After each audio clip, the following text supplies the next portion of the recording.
Oatmeal and raisins, breakfast perfection or controversial combo? Today I'm taking my favorite oatmeal sourdough bread to the next level with a touch of sweetness and complexity.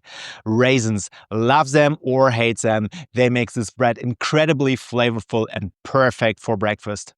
What a lovely day to bake. Moi, my name is Arne, German hobby baker who is living in Luxembourg.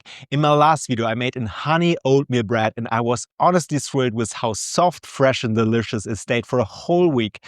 But something was missing, that extra touch of flavor, and that's where raisins come in. So are you ready to bake the ultimate honey oatmeal sourdough? So let's get started. This is from Luxembourg with Loaf.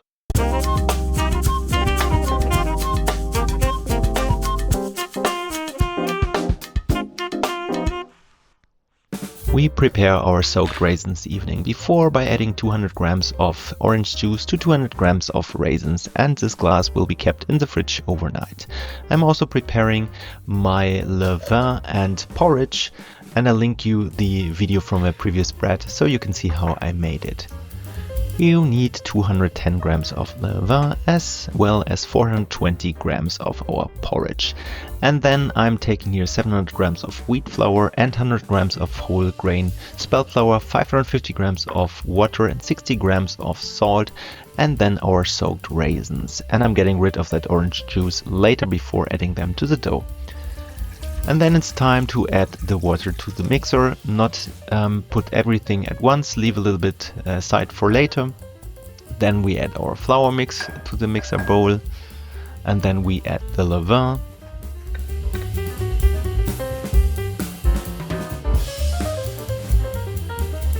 And then we add the porridge as well.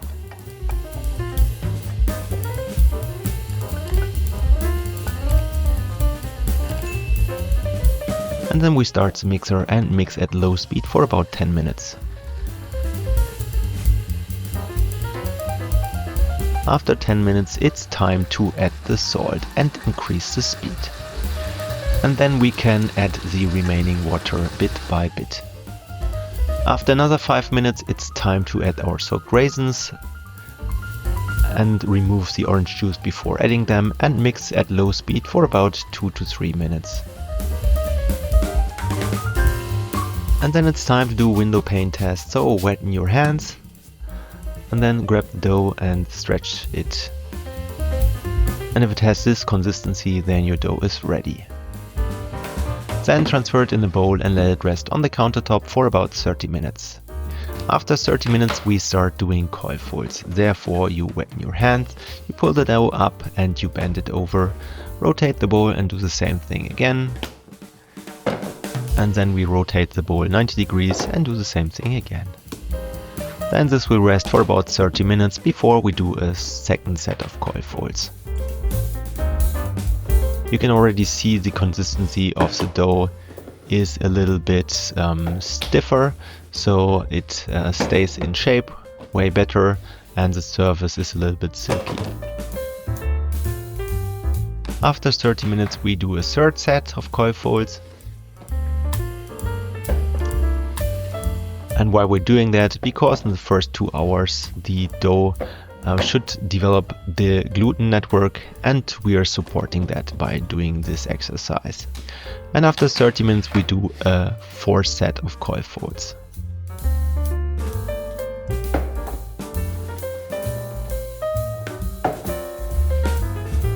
The dough should already feel a little bit airy at that moment, and then we let the dough ferment for about 4 to 6 hours. My dough had now doubled in size after 5 hours, so it was time to dump the container onto my floured countertop.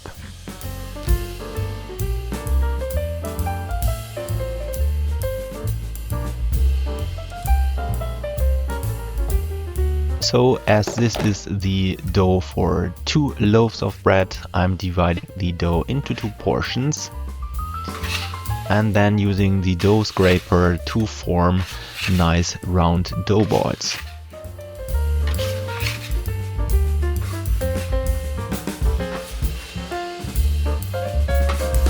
Then it's time to repeat that process with the second half of the dough.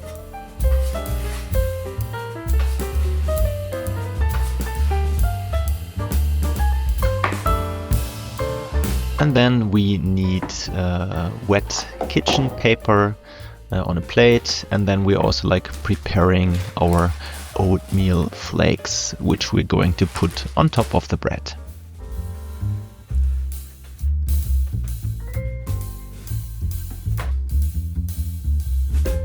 And then I'm sprinkling a little bit of extra flour on top of the dough balls.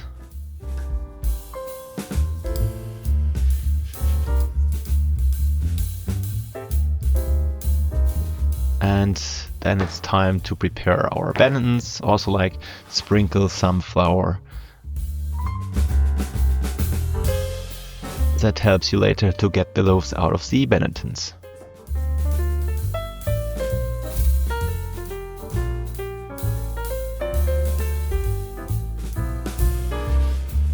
So then we need our dough scraper, and then we flip the dough upside down into our hands, and then we're doing these claps. So fold the dough and squeeze the edges, and this will now get onto the wet kitchen paper so that the oat flakes will stick on them. And then you can put them in your bannetons. It's that easy. And then we repeat that process with the second dough ball. So flip them onto your hands, squeeze the edges together, rotate and squeeze the edges together. And then we are putting them on the wet kitchen paper, and then roll them in the oatmeal flakes, and then place them on the banneton.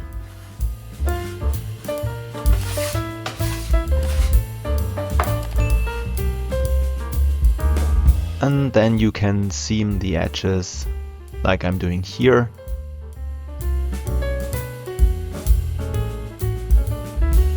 It's a little bit sticky, but it's okay. This will help you to later get a better oven spring. And then you can cover the loaves also from the bottom side with the leftover oatmeal flakes.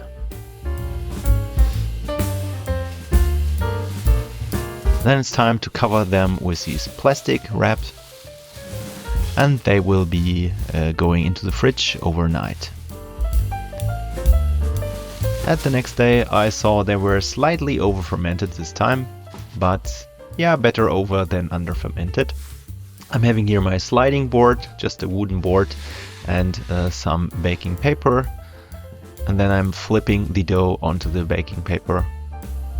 I've already preheated the oven to 250 degrees Celsius, that's 482 degrees Fahrenheit. And then all you need to do is also prepare half a cup of boiling water, and then it's time to score the loaves in a 45-degree angle.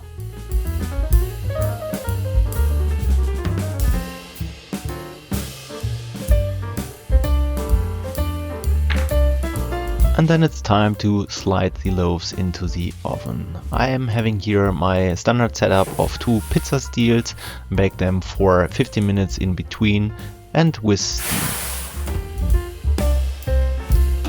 And then after that time, it's time to relieve the steam and bake them for another 30 minutes at 220 degrees Celsius, that's 428 degrees Fahrenheit. And I'm taking here the pizza steel on top away so that they can get a nice color.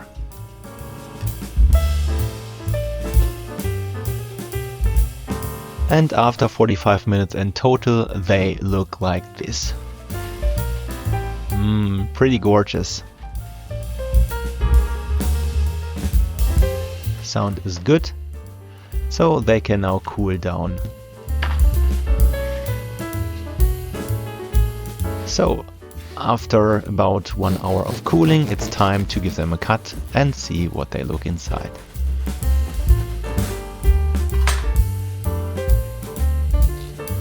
Pretty nice. Wow, what a nice open crumb. Pretty regular. It's a good sign of fermentation. So let's enjoy some more impressions. Dark crust, caramelized raisins, as well as the oatmeal flakes, and a nice evenly open crumb. It's pretty amazing. Enjoy and bon appetit. I hope you enjoyed this video. This bread isn't just amazing with jam, Nutella or honey, it also pairs beautifully with cheese. The soaked raisins add a fantastic depth of flavor and a sweet contrast that makes every bite special. What's your all-time favorite bread? I'd love to hear it. Drop me a comment below. If you enjoyed this video and want to see more delicious sourdough recipes, don't forget to like this video, subscribe to my channel and turn on notifications so you never miss a bread. Have a great day, Eddie, and goodbye.